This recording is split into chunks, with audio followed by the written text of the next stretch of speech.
Hello student, welcome to U RVL public school standard 4th subject Hindi lesson number 2 एकता में बल।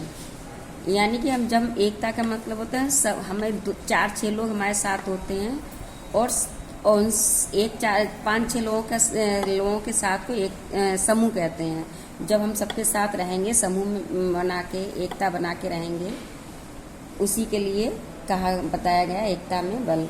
एक जंगल था, उसमें हजारों पक्षी पेड़ों पर घोंसले बनाकर रहते थे। एक दिन एक शिकारी उधर आया। उसने जमीन पर अनाज के कुछ दाने बिखेर दिए और उन पर जाल बिछाकर वह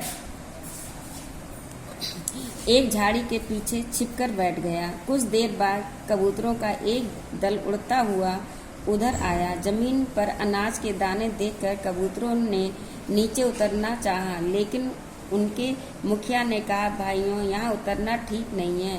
भला सोचो, इस जंगल में अनाज के दाने कहाँ से आए? इसमें जरूर कोई धोखा है। लेकिन कबूतर बहुत भूखे थे। वे अपने मुखिया के रोकने पर भी नहीं रुके और नीचे उतर आए। वे दाना चुनने बैठे ही थे कि जाल में फंस गए और पंख फड़फड़ाने लगे। अब वे पछताए कि उन्होंने अपने मुखिया की बात क्यों नहीं मानी। मुखिया बोला, साथियों, संकट के समय घबराने से काम नहीं चलता। इस तरह पंख मत फड़फड़ाओ। जब मैं इशारा करूं तो तुम सब मिलकर एक साथ जोर लगाकर एक ही दिशा में उड़ना। जाल को लेकर हम पूर्व दिशा की ओर उड़ेंगे। मुखिया ने इशारा किया। सब कबूतरों ने एक साथ जोर लगाया और जाल को लेकर उड़ गए। शिकारी ये देखकर दंग रह गया। वह कबूतरों के पीछे दौड़ा, लेकिन कबूतर उड़ते ही गए। अंत में दौड़ते दौड़ते थक गया और निराश होकर लौट आया। मुखिया कबूतरों को अपने मित्र हिरण्यक नामक चूहे के पास ले गया। हिरण्यक 100 बिलों के दुर्ग में चैन से रहता था।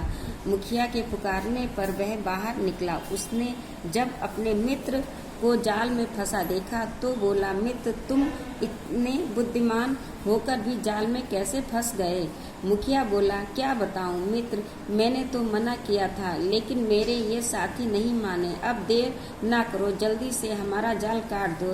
हिरण्यक ने अपने तेज दांतों से जाल काट दिया। जाल से छूटकर कबूतर बहुत प्रसन्न हुए। उन्होंने हिरण्यक को बहुत बहुत धन्यवाद दिया। फिर अपने मुखिया की प्रशंसा करते हुए अपने घोंसले की ओर उड़ गए।